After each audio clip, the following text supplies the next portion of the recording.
Hello, this is Ascension's Generosity Team. We're gathered here at our regular meeting and we have a special guest with us, Carol Empie. Carol, you recently retired as a financial advisor. In fact, you had your own company, right? That's correct. And I retired at the beginning of 2020 after many, many years of running a practice with my one partner. So, is the company still there? The company is still there. And I had another partner came in to take my place. And the practice is located in Westminster, Maryland. It's called Kairos Wealth Advisor. I was always very proud to be associated and be part of the founding of that. And we were very focused on being a very faith-based practice.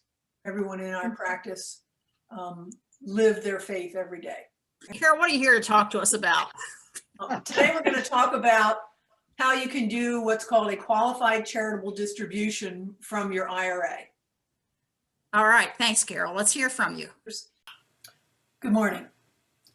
For many of our Young at Heart members at Ascension, myself included, we have various intersection points between our lives. Firstly, we have been joyful in our giving to Ascension and other charities and their missions over the years. Secondly, if we're over age 65, we're likely using Medicare. Thirdly, if we have been over 70 and a half for a while and have an IRA, we're used to having to take a required minimum distribution from that IRA annually, although that requirement was waived in 2020 due to COVID. For some of us, the year in which we turned 72 will represent the first year of our required minimum distribution. So, why are we discussing this now? Although taxes should never be a driver of how we support charities, they certainly factor into our giving, as the IRS tax code has historically incentivized givers who itemize deductions on their returns. With tax reform several years ago, the use of charitable deductions has declined, as many filers now use the standard deduction. Another wrinkle in the tax code for our members who are on Medicare is that the amount of their monthly Medicare premium is directly related to their income in the prior year. If your income crosses the threshold by just $1, your Medicare premiums will rise, sometimes substantially, for the next 12 months. Now, let's circle back to generosity and giving. We seniors have usually given using traditional methods, cash or check. We've learned during the pandemic that there are other ways to donate to Ascension by using credit cards or enrolling in Simply Giving. We old dogs can learn new tricks, and I'm going to teach you one today. When your IRA sends the money for your required distribution directly to you, it is a taxable event, and the entire distribution counts as income. You pay taxes on the amount of the distribution, and when Medicare looks at your income for the year, it will also count that income, potentially tipping you into the next higher premium level for the following year. But did you know that you can ask your IRA custodian to send money directly from your IRA to a charity? This process is called a qualified charitable distribution, or QCD for short. The beauty of this is that you are able to support charities of your choice, and those dollars do not count as income for tax purposes or Medicare calculations. It's a win-win. You have effectively saved on taxes, getting the same benefit for your charitable donations as if you've been able to itemize deductions, and you've kept down your countable Medicare income. Oh, and the money you used to use to write checks to the charities, well, that's still in your checkbook. Your IRA custodian knows all about QCDs, and if you use a tax accountant, he or she knows about them too. The process generally just takes a phone call with your IRA custodian and a signing of an authorization form. I'd be happy to discuss this further with anyone who's interested. Thanks for your time. Thanks, Carol. That was really informative. And now we might have some follow-up questions. Does anybody have a follow-up question for Carol? Well, Carol, I just was wondering about, you know, I'm sure that there are people in our congregation and other places that really, you know, they really need that distribution to live on. Is there a way where you could do like maybe some of it goes to a charity and the other part comes to you to use for living expenses or whatever? Absolutely.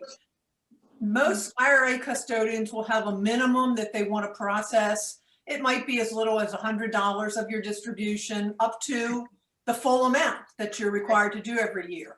That will vary from custodian to custodian. But the other thing to remember is the dollars that you're now not getting from your IRA, you're not spending from other resources for your charitable contributions. So it's sort of like taking it out of one pocket instead of the other pocket. So it shouldn't present a cash flow change to anyone if they decided to do a qualified charitable distribution. What if you don't spend your required distribution? Is there a penalty?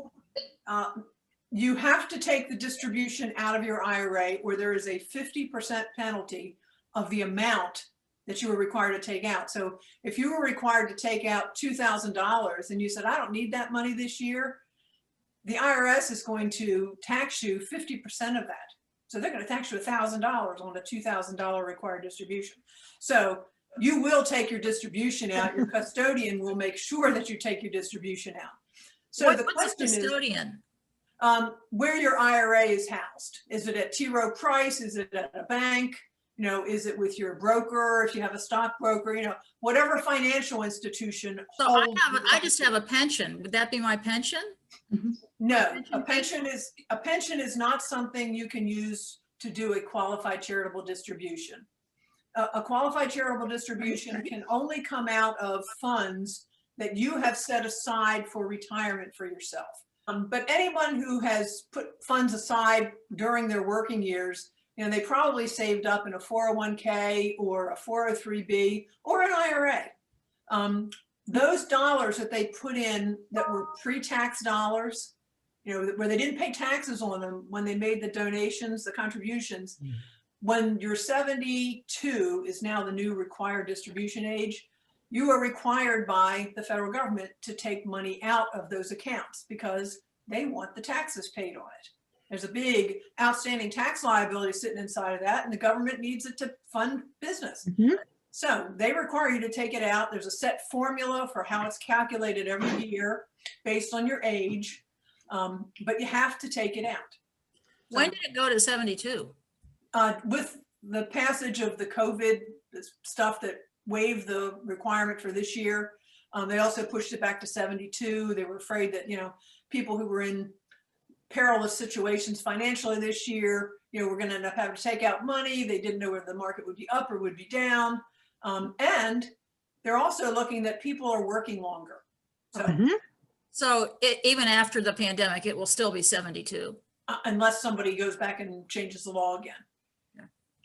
But there's even talk of making it up to 75. If you think about the younger generation, you know, they're going to work longer because they're going to live longer. So what work is required of the nonprofit or the church you give your money to? There is no requirement for them at all. The IRA custodian will take the instructions for the donor. You know, so if someone says to their IRA custodian, I would like to donate $1,000 to my church, they'll get the information from the church. They'll get the name, the address, you know, probably a contact name and a phone number, just in case there's some problem with delivery. And then the church gets a check, or whatever charity you're contributing to gets a check.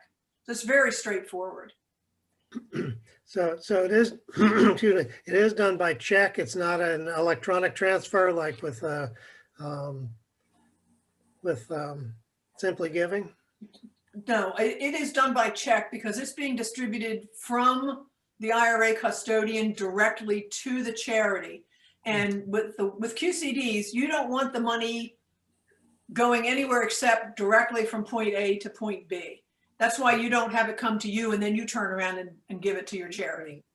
Because then would it be taxed? Then it's taxed. Okay. If the check is made out to you, it's taxed. If it goes directly to the charity, it's not taxed. Not taxed. In that part about going into another tax bracket for your Medicare is really scary.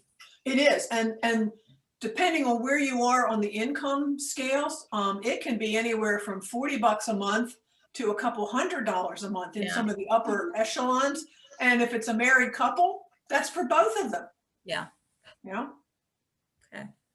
Are there any disadvantages to it? Like, doing that route? Like, say, what if your monies are going down and you're just trying to figure out how you're gonna have money until the end? What happens? Okay. So with the way I've described the process for a QCD, you're only looking at what you're going to be required to take out anyway. So the IRS is going to make you take out X number of dollars in a given year. You have to take it out. If you take it out and you take it, you pay taxes on it. If you take out just some of it for your own needs, you pay taxes only on that part. And anything that you use via a QCD goes directly to a charity. So it's not going to draw your IRA down any faster than you're required to. Now, Okay. the converse of that is you can always do more than you're required to. You know, if you're sitting on a whopping big, IRA and, you don't want your beneficiaries to, get $5 million at the end of the line, you can always give out more in qualified distributions in any given year. So Is there a limit? there probably is, but I don't remember what it is. We probably don't have to worry about it. Probably not, but I Yes. think it might be like up to 100,000 a year, but don't hold me to that. I'm not going to worry about it then. Okay. So I don't need to hire an attorney or anything like that, financial planner or attorney. Nope. So Lou Jean, are you in the financial services business also? No, I just happen to, this is how I do my charitable gifts. I do use my IRA. Okay. I had learned about it and I just want to reduce my taxes.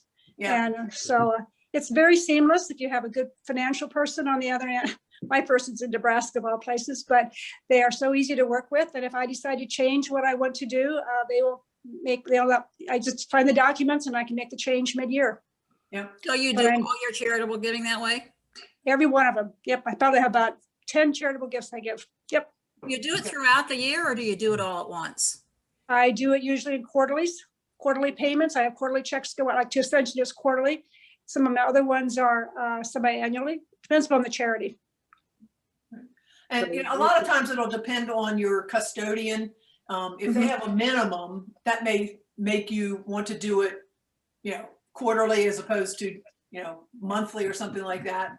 I am fortunate that the people of Nebraska are so easy to work with and that they'll just do anything. So they just really are very accommodating for me, which is great. And, once you set up something like that, from year to year, it's really easy because then you can just call back and say, okay, so I'm going to do the same schedule I had and they're going to want to verify the address and everything of the charity. But, once they've got that basic information, it's not like you have to reinvent the wheel. You have to sign a new piece of paper every year, but Yep. Mhm. that's it. Sign up right when you turn 72?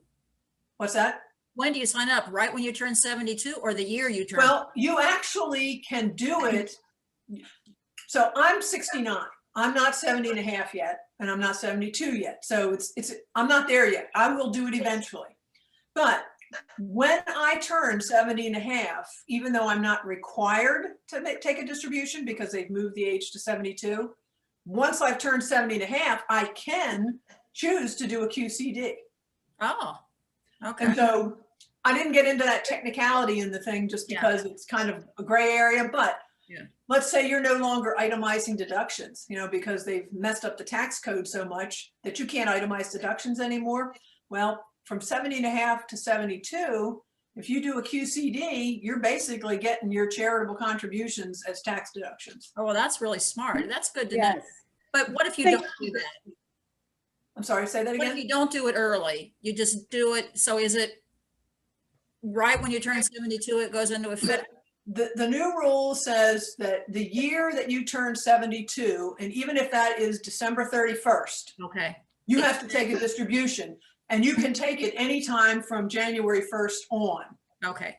So the year you turn 72. Yeah, which is actually clearer than the old, when, after you're 70 and a half, because, Yeah. you know, that could be anywhere in the year. And, you know, that was kind of a really arbitrary place. But so the year that you're turning 72, you will have to take a distribution. It can be calculated by the first week of January. Your IRA custodian will be able to calculate and tell you how much it's going to be. Okay. And from that point on, you could say, okay, I want to do some QCDs to my favorite charities, and here's my schedule, what I'd like to do. Carol, you can also, just to be sure, you can also take the RMD for yourself, see how things are going, and then do a QCD like a couple years later. Am I right? Like you could put that into play, and then you could stop that if all of a sudden your boat didn't come in. And Yeah. so, Well, just look at your distribution. You have two options for a distribution, but you're required to take the money out. yeah, So once you're required, you can take cash. They'll do withholding on it, you know. So it's like you just got a paycheck for yourself, and you can get that any way, shape, or form you want. You can get it all at once. You can have it once a month. You know, whatever you want to do, they can set that up. But you could also say, okay, well, my distribution is going to be $12,000 this year. You know, every month I want you to send me 500. Yeah. Okay? But I want you to do this with that other 500. And that could be QCDs. yeah, yeah. Or Okay. I'm going to get 500 a month, but every quarter I want you to send so much to so and so. Okay. But it's got to come out. So, Yeah, and every year you have a new required distribution amount. Yep. You know, so every year you have to go back and recalculate how you want to get those dollars out to satisfy the IRS. One of the questions I had is what's the turnaround time? You know, from the moment you decide to it gets into the church or the non-person hands. It depends on the processing at that IRA custodian. I would say, to be fair to them, give them a couple weeks. Okay, I have a 401k. So eventually I have to turn that into an IRA, I guess. Is that what you're saying? Yes. Yes. Okay. And so I have to have one of those, what did you call that person? I will have to do Custodian? it independently on my own. I Yeah, have to. so somebody's gonna handle the rollover of your 401k into an IRA.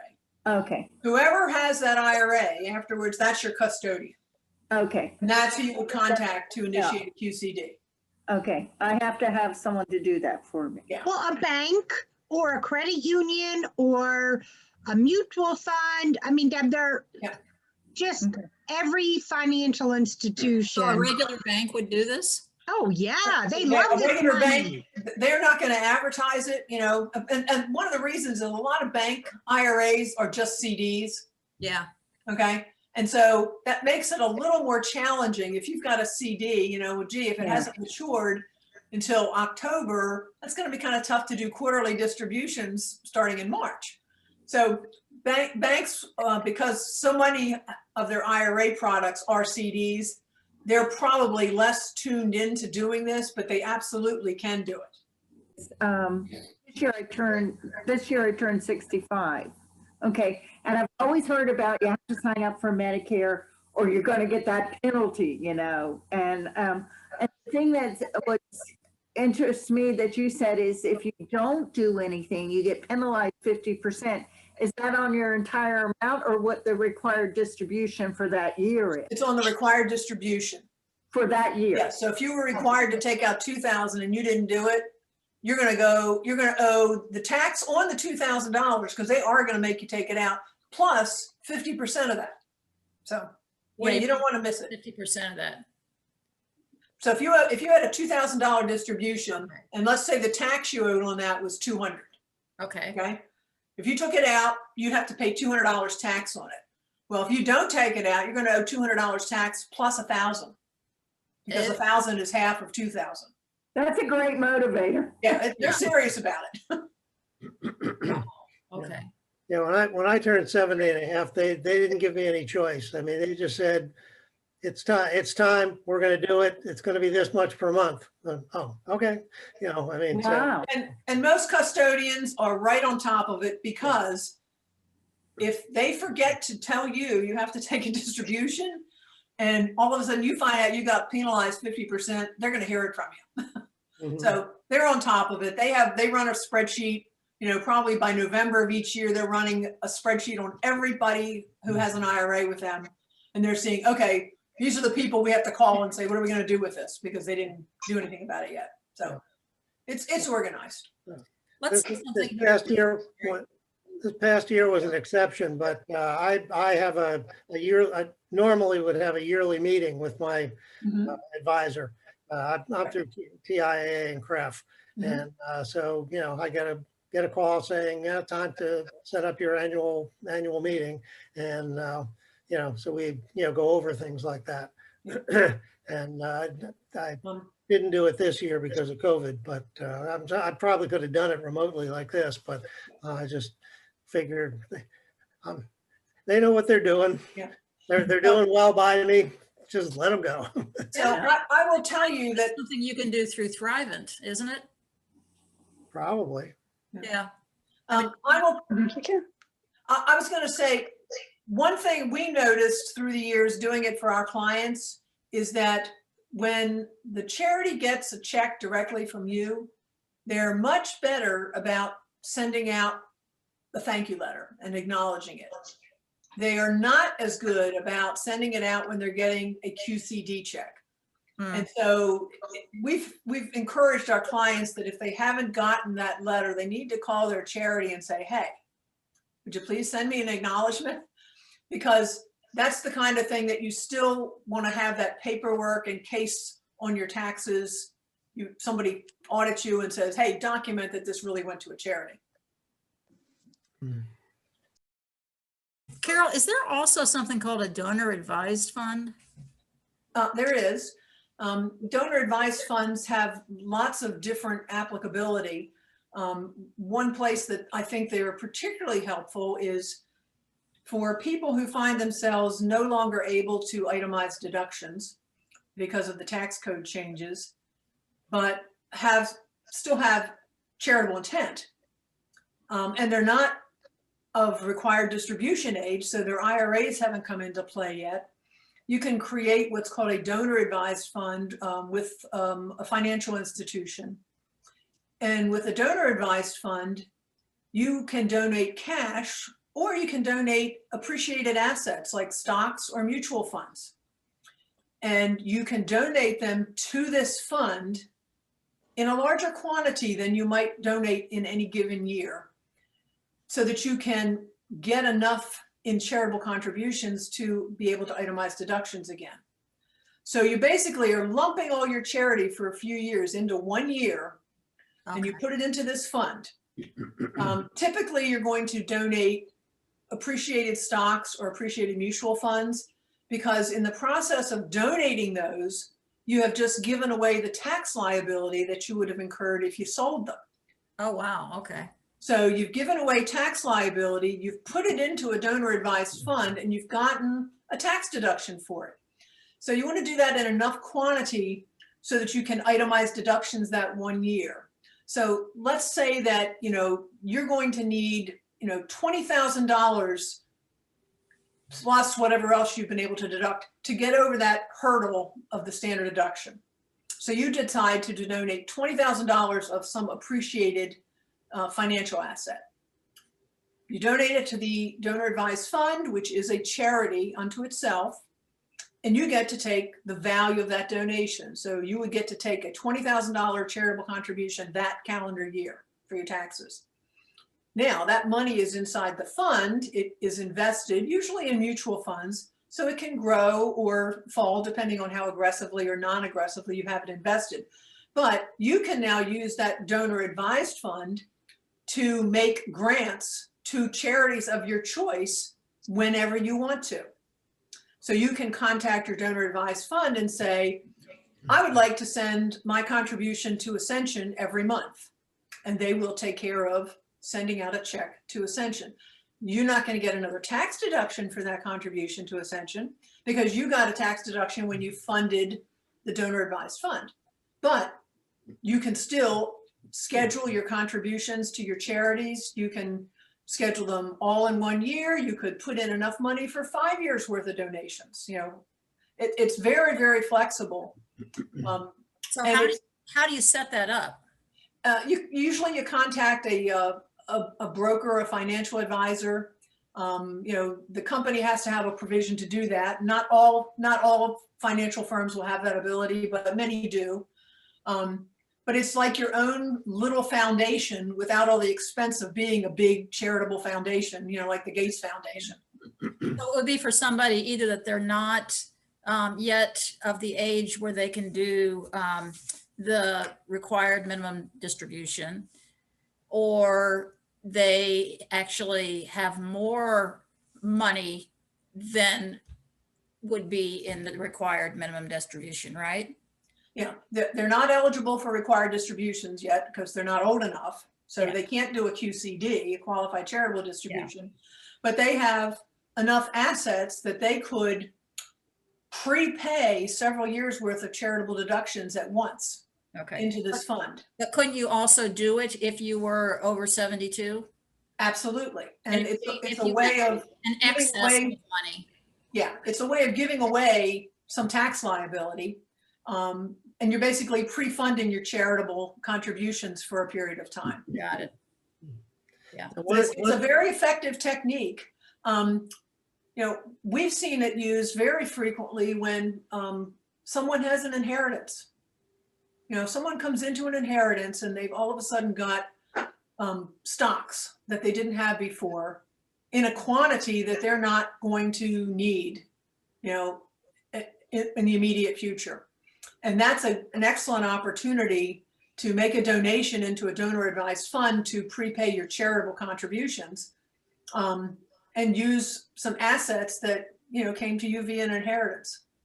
So one of the things that concerns me is just from a church management standpoint, is if people decide, well, I'm going to give a bigger amount every 2 years, let's say. Can they tell the church they're doing that so we can, you know, like say, I'm going to give you $20,000 every other year so that we don't spend the whole $20,000 one year and then not have anything the next year? That can mess with our budget like crazy. So, And the member of the congregation can communicate anything they want to the church. okay. So they could call and say that. But typically what you see with the donor advised fund is you might put that $20,000 in and you might say, and I'm going to spend that to Ascension over the next 3 years at a rate of, divide by, you know, how many months you want it to spread out. Okay. So the church can still get a steady flow of income. You can donate on a regular basis. Okay. You put it all into the fund at one time, but it doesn't have to come all out of the fund at one time. Oh, okay. That's where I'm missing it. Okay. Gotcha. Yeah.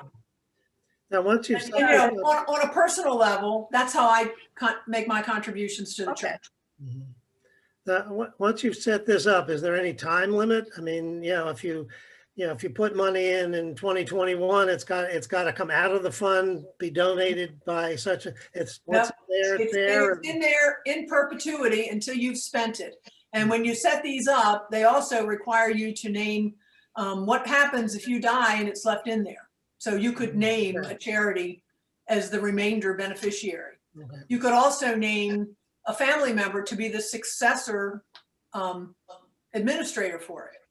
So for instance, you know, if you set one up and you want your kids to understand charities and charitable intent, you could name your adult children as the successor administrators. Then on your death, your children are going to spend the money that's left in the fund out to charities. You know, so it's a way of continuing that charitable intent through generations.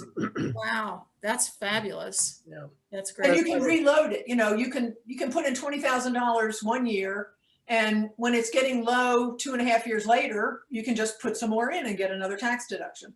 I would think that would be a better way for people that are leaving money to their kids than their kids setting up an endowment. Personally, say you have $50,000 that you're leaving that you want your kids to take care of for you, rather than giving $50,000 to the church to set up a fund like that, so that for the next, 5 years, the church is getting $10,000.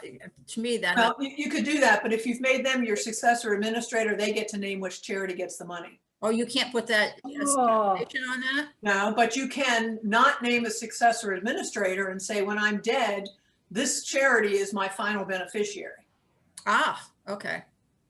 So, you know, somebody could use it for 15 years to make monthly contributions to Ascension, but that was their plan, but they die at year 10. So whatever's left in there, because they've left instructions, the rest of it would then go in a lump sum to the church or whoever they named.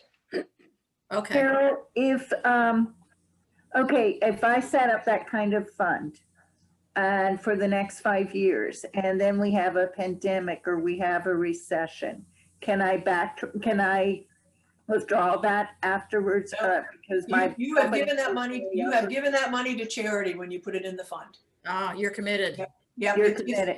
it belongs to the fund, which is a charity in and of itself. Okay, So it is really like a little foundation. It is a little foundation. Yep. Yeah. Okay. Is there a minimum amount you have to put in to get one started or a maximum amount? It depends on the custodian.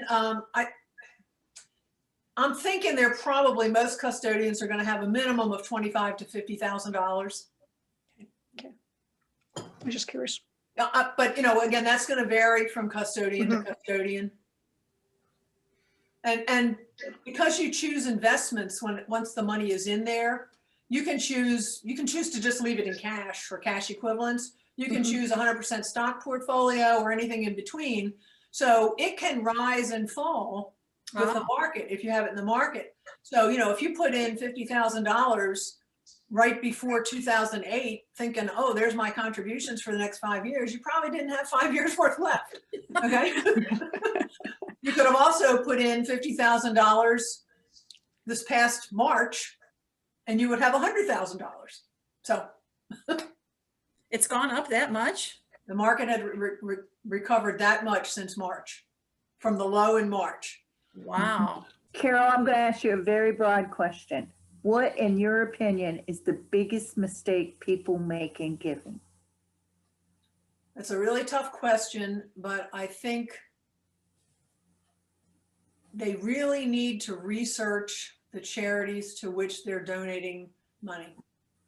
Because what can look really good, if you look under the hood, it can be a real mess of mismanagement of the funds. I always would recommend to clients before they decided to make a donation to a charitable fund to look that company up or that fund up on Charity Navigator website, because it's a very unbiased evaluator of charities, and you can look in there and see how much of every dollar is actually going for good and how much of it is going to pay the board of directors. Yep. Well, thank you very much. This was great. I wish the whole congregation could have been here.